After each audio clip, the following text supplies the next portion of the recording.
Hi guys मोर mini blog को आपण मानक स्वागत। आज मु ओडिया स्टाइल केपमरी माछ फ्राई बनैबी आपण मानक देखैबी। चलतु एबे माछ फ्राई बनैबा। मु प्रथमे मैं फ्रेश भाबे धोई देइची। तो धोइला परे मु सेतिरे लंका गुंड हळदी गुंड आउ लुण आउ आरुट देकी मु भलसे मिक्स कर देची। सेतिरे पुनी कंचा लंका अदा और रसुण को छेचा को भी सेतिरे पेस्ट गोटे करिची सेडा भी पकोची। तो सेडा को भलसे मिक्स कला परे 5 मिनिट पई मु छाडी दउची।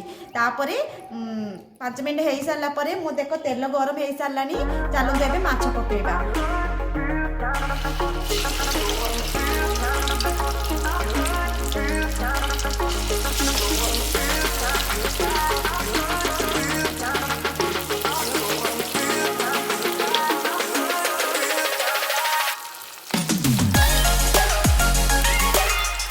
देखो केमती माछ फ्राए होउची।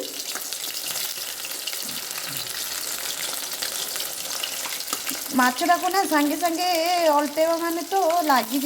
तो देखो केमती नाली है पर्यटन रही तापर अल्टेले किसी प्रोब्लेम ना कि लगन कि किसी नुह।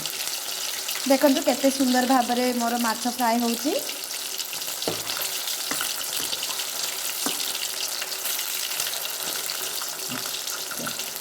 देखो मो माछ फ्राई हो सारा। मो माछ को एबे प्लेट को बाहर बाहर करके मु भलसे सजाई देइची।